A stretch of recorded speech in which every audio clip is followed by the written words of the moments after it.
ṣé Islam faramọ́ tàbí kò faramọ́, ṣọlọ́run fọwọ́ sí tàbí kò fọwọ́ sí. Àkíyèsí kan mo wá fẹ́ pè wá sí lápapọ̀ náà ni wípé a fẹ́ràn ká máa lo personality láti máa fi dájọ́ ọ̀rọ̀. Ọlọ́run tó sì níwáre kò fi personality dájọ́ ọ̀rọ̀ pé àfa alágbájá àfa àgbà ni, àfa kékeré kan wá ń wí kinní kan ká máa fi wọ́n wò pé ta ló nímọ̀ jù nínú wọn. Rárá, Ìsìláàmù yìí ṣòro bẹ́ẹ̀. Ọlọ́run gan jẹ́ kó yíwá náà Al-Qur'an, a'udhu billahi minash shaitanir rajim wípé yu'tal hikmata man yasha. Ọlọ́run fúnra rẹ̀ ní máa fi ìmọ̀ tó mú àgbọ́yé dání ní máa fi ta ẹni tó bá wùn lọ rẹ̀, kì í ṣọjọ́ orí, kì í sì ṣe bá àti pẹ́ tó mẹ́. Ọlọ́run wá ní wa man yu'tal hikma faqad utiya khayran kathira. Ẹni tá a bá wá fún lágbọ́yé ní orí tó pọ̀ láṣẹ wọ́n fún. Èyí wọn tó yàtọ̀ sí wípé à ń kátírà àfáà kan tọ́lọ́run fún Ọlọ́run á tún máa fún yàn. Torí àgbọ́yé kan làfáà tó kọtíra ní ló fi kọtíra. Dọ́nà wa ni kí wọ́n wá mú ọ̀rọ̀ àfáà yẹn kó wá gbé dání. Ọlọ́run tọ́lọ́run bá fún wọn náà lágbọ́yé tiẹ̀ lò ó. Ìsìláàmù ló gbé yẹn wá bẹ́ẹ̀. Nínú àpẹẹrẹ tá a lè rí bẹ́ẹ̀ lọ́dọ̀ àwọn ànábì Ọlọ́run náà ni ànábì Dáúdù alayhi salam, àgbáni nínú àwọn ànábì. Òun ló sì bí Suleiman alayhi salam. Wa ma'a dhalik, bàbá yẹn ó fi mímọ̀ ṣàgbà Suleiman, ó fọjọ́ orí ṣàgbà Suleiman, ó fi ọlá ṣàgbà Suleiman, gbogbo nǹkan ló fi ṣàgbà rẹ̀. Wa ma'a dhalika, níjọ́ tọrọ mímọ̀ délẹ̀, ọ̀tọ̀ lẹ́jọ́ tí bàbá rẹ̀ dá, ọ̀tọ̀ lẹ́jọ́ tí Suleiman ọmọ Dáúdà dá alayhi salam. Tọ́lọ̀ wá ń jẹ́ kó yé wa látòrí àwọn àná màmá yìí pé fafahamnaha Suleimana wa kullan atayna hukman wa ilma. Ọlọ́run ní fafahamnaha Suleimana. Ọ̀rọ̀ tó ṣẹlẹ̀ yẹn fahamnaha Suleimanu láfọ̀rọ̀ náà yìí. Bímọ bàbá rẹ̀ ti tó àfọlágbọ̀yẹ. Fafahamnaha Suleimana. Ọlọ́run ní wa kullan atayna hukman wa ilma. Àmọ́ àwọn méjèèjì la fún ní hukuman. Àwọn méjèèjì yẹn la fún ní hukuman, òye ọ̀rọ̀, ìjìnlẹ̀ ọ̀rọ̀, mímọ̀ ọ̀rọ̀. Àwọn kan lá Nábì ni. Kullan atayna hukuman, àwọn méjèèjì la fún ní àsọyé, wa ilman la tún fún ní mà. Àmì èyí tó wà nílẹ̀ yẹn fafahamnaha Suleimana, àwa la fi àgbọ́yé ẹ̀ fún Suleiman. Ọlọ́run a máa fún yàn lágbọ́yé nǹkan tí ò ní jẹ́ àfa ńlá. Àfa ńlá yẹn kò wá túmọ̀ sí pé kò nímọ̀ ju àfa kékeré yẹn lọ. Àmọ́ èyí ń kọ́ la máa fi dájọ́.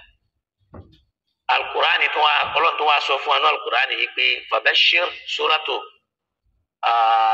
Zukhruf, tí mi ò bá ní ṣe mistake, suratu Zumar, bóyá àyà 17-18. Ọlọ́run ní fabashir ibadiya alladhina yastami'una al-qawla wa yattabi'una ahsana. Ọlọ́run ní ẹ bá mi fún wa ní ròdùnú. Alladhina yastami'una al-qawl, àwọn tí wọ́n máa tẹ́tí gbọ́rọ̀, wọn kì í wò pé ta ni ń wí. Wa yattabi'una ahsana, wọn a sì gba èyí tó dáa jù nínú ọ̀rọ̀ yẹn ni wọ́n gbà wọlé. Ọlọ́run wá ní ulaika, àwọn tí wọ́n bá rí bẹ́ẹ̀ alladhina hadahumullah, àwọn tọ́lọ́run fún ní mọ̀nà nù ni.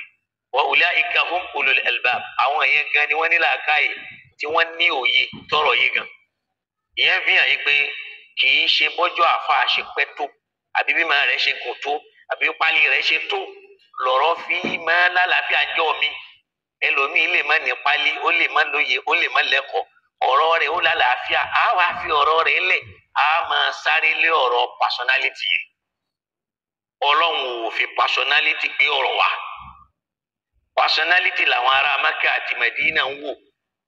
Tẹ́lòmíì ò fi gbà fáànù Nábì. Pé ìbá àgbà sí pé ní Ọlọ́run bá gbé ẹnìkan dìde minal qaryatayn, ẹnìkan tó bá tóbi, azimi minal qaryatayn azimi, tó bá jẹ́ yẹn ńlá tí ó kilẹ̀ tí ó milẹ̀. Mo fẹ́ wo àyà nìní nínú suratu Zukhruf láyà náà wà mo fẹ́ mú wá kọ́lọ́n kó ṣíjú àánú wa kó ṣiṣẹ́ dáadáa fún wa ó rí pé tí wọ́n dúró lé lórí náà nù ni bó bá já sí pé Ọlọ́run bá gbé ẹnìkan dìde nílùú Mẹ́kà tàbí nílùú Mẹdínà tẹ́nìyẹn sì jẹ́yàn ńlá àwọn ò bá gbà fún Ànábì àmọ́ ń gbà tẹ́ni tọ́lọ́wọ́n bá rán yẹn tí ò ti tóbi náà tó bá wọn nínú Suratu Zukhruf yìí níbẹ̀ ni a ti bá ọ̀rọ̀ tí mò ń sọ yìí àwọn kùfàrù Mákà ìrònú káfíìrì ní kéèyàn máa fi personality kó máa fi jọ́ọ̀jì ọ̀rọ̀ tọ́rọ́lọ́ nǹkan ò fi jọ́ọ̀jì ọ̀rọ̀ tá a bá wọnú Suratu Zukhruf àyà 31 waqalu ọlọ́run àwọn kèfèrí Mákà tí wọ́n ń sọ ní pé lawla nuzila hadhal Qur'ana aw hadhal Qur'an tó bá já sí pé wọ́n sọ al-Qur'ani yìí kalẹ̀ ala rajulin fèèyàn kan minal qaryatayni nínú ìlú méjì Mákà àti Mẹdínà azimin tẹ́nìyẹn jẹ́ èèyàn tó tóbi ìjọba máa sọ Qur'ani yẹn kalẹ̀ ní ala rajulin owó di pé azimin nìyẹn rajulin ní mbà lọ ala rajulin azimin minal qaryatayn fèèyàn kan tó lámìláka tó buhaya tó lówó tó lọ́lá tó lẹ́nu tó lọ́rọ̀ ní Mákà àti Mẹdínà ni lawla nuzila hadhal Qur'an ala rajulin minal qaryatayn azimin àwọn àbágbà fún ilé yìí náà làṣà táwa mùsùlùmí ń kó lónìí personality là ń wò mọ́rọ̀ sheikh lágbájá ló sọ dr lágbájá ló sọ professor lágbájá ló sọ ọ̀rọ̀ ìsìláàmù rí pé torí bọ́lọ́hún ó máa gbé àgbọ́yé yọ ń bò mí lálùkùránì lọ́lọ́run fi ń sọ náà lálùkùránì wípé Allahu a'lamu haythu yaj'alu risalatahu ọlọ́run ló mọ̀ jùlọ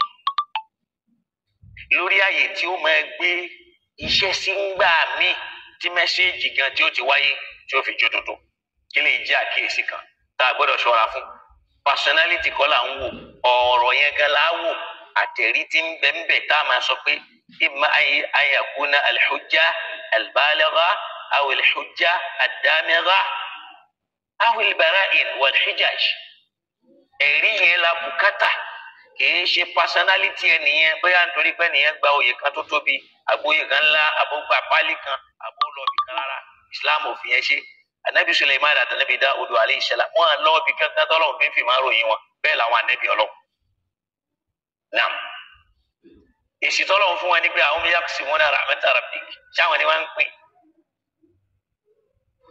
ọ̀rọ̀ ibi tí ó ti jáde ìkẹ́lì látọ̀dọ̀ Ọlọ́run a máa ṣe síbòmí bó ṣe ṣe fún anabi Suleiman lójú bàbá yìí tí bàbá sọ̀rọ̀ tí Suleiman náà sọ̀rọ̀ tó sì jáde pé Suleiman tó ọmọdé lálàáfíà ju ti bàbá rẹ̀ lọ tọ́lọ́ ní fọ́fọ́ amina Suleiman àwọn méjèèjì la fọ̀rọ̀ yẹn yé o tá fọ́fọ́ amina Suleiman la fọ̀rọ̀ yẹn yé wa kullan àmọ́ àwọn méjèèjì atayna hukman wa ilma la fún ní mímọ̀ àti àgbọ́yé àwọn àrò àkàdàkùn torí Ọlọ́run ẹjẹ́ àbáwá ṣí ẹ̀rẹ̀ bí wò bá ráǹfààní ń bẹ ẹlòmíì lè ráǹfààní ń bẹ torí ẹlòmíì tó bá ti rọrọ̀ ẹni tí ò tóbi yóò tẹ̀mọ́lẹ̀ ni Islam ò sì fẹ́ bẹ́ẹ̀ ìtọ́lọ́hún ń béèrè lọ́dọ̀ wa ni pé bashir ibadiya alladhina yastami'una al-qawl ẹ bá mi fún wọn nírò àwọn tí wọ́n ń tẹ́tí sí ọ̀rọ̀ èèyàn kì í wo ẹni tó sọ ọ̀rọ̀ yẹn ni wàá yẹ̀ wò wa yattabi'una ahsanahu ó wàá wò pé èwo ló dáa jù nínú àwọn ọ̀rọ̀ tá a gbọ́ yìí èwo ló wá dáa jù Ọlọ́run fúnra ẹ̀ dá wa lóhùn Allahu nazzala ahsana al-hadith èyí tó dáa jù nínú ọ̀rọ̀ láyé Ọlọ́run ló ń sọ ọ́ kalẹ̀ fada Muhammad nínú alukóde ajẹ́ kó yọ pé kitaban tá a fi mọ̀ pé alukurani ní sọ ìwé kan tí ò pé méjì. ní tẹ́ bá wa ṣí ètò yẹn ní pàdánù ọmọláyé àti lọ́run Ọlọ́run ó sì máa ṣí ẹ̀ oore fún yín láwọn oore tó ní agbára tó já sí pé ẹ̀yin náà ó máa wò pé ṣé mi náà lọ́lọ́run ṣoore tó tó báyìí fún bí yóò ti rí nù bí akil ayyil qayyum alladhi la ta'khusuhu sinatun wala nawm